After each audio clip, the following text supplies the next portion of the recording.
Assalamualaikum warahmatullahi wabarakatuh.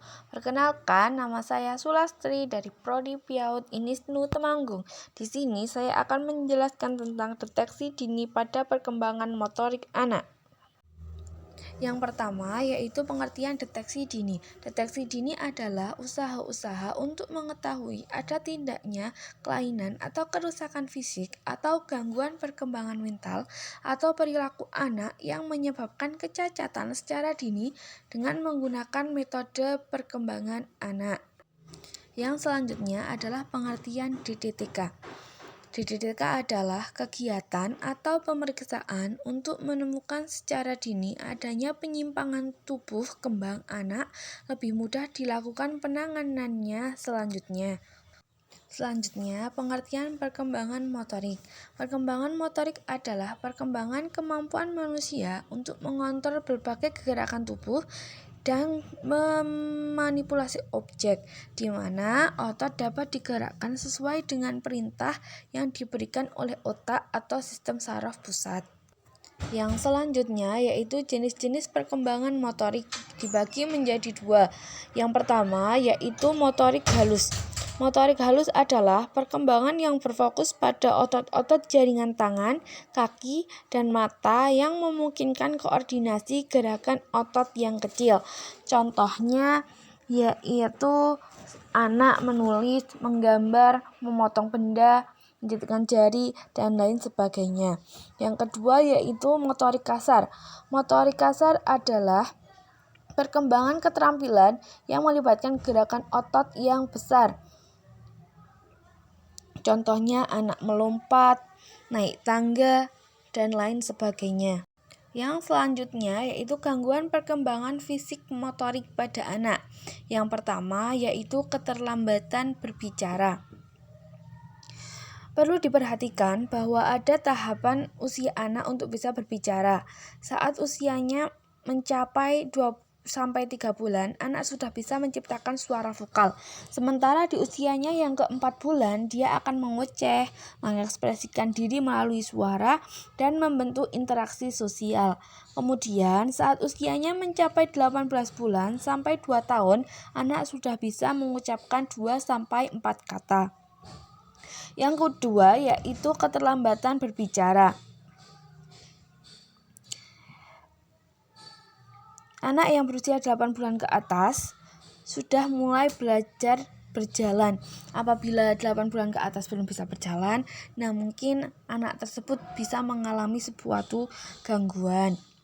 Selanjutnya yaitu autisme. Yang ketiga yaitu autisme.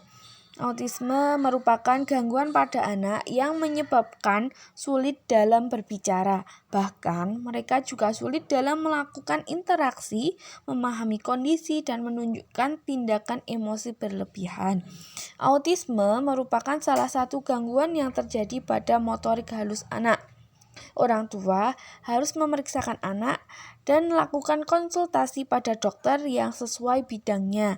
Hal ini bertujuan untuk mendorong kemampuan anak dalam komunikasi, berbicara, dan tingkah laku. Selanjutnya yaitu nomor 4, yaitu gerakan tidak seimbang antar anggota tubuh. Gerakan tidak seimbang antar anggota tubuh merupakan gangguan motorik kasar.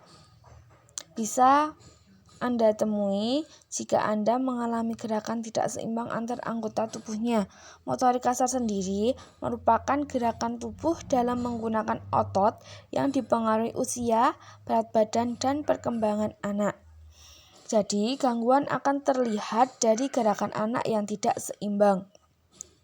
Selain gerakan tidak seimbang pada tubuh, anak bisa saja mengalami gangguan refleks tubuh atau gangguan tonus otot. Yang kelima yaitu sindrom Down. Sindrom Down merupakan gangguan yang terjadi di dalam kandungan. Anak yang mengalami kelainan genetik ini akan terlambat untuk tumbuh dan berkembang. Selain itu, gangguan ini menyebabkan sel kromosom 46 pada anak menjadi kurang sempurna sehingga menyebabkan terjadinya cacat fisik.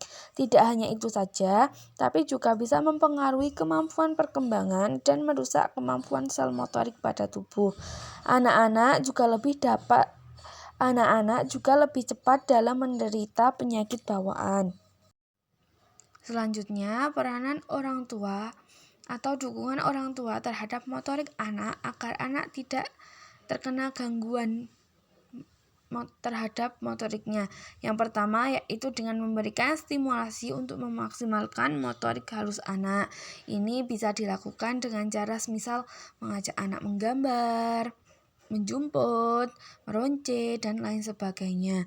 Yang kedua yaitu memberikan stimulasi untuk memaksimalkan motorik kasar anak. Ini bisa dilakukan dengan mengajak anak jalan-jalan ke kebun binatang, bermain ke taman, atau lain sebagainya. Sekian yang dapat saya sampaikan. Kurang lebihnya mohon maaf. Wassalamualaikum warahmatullahi wabarakatuh.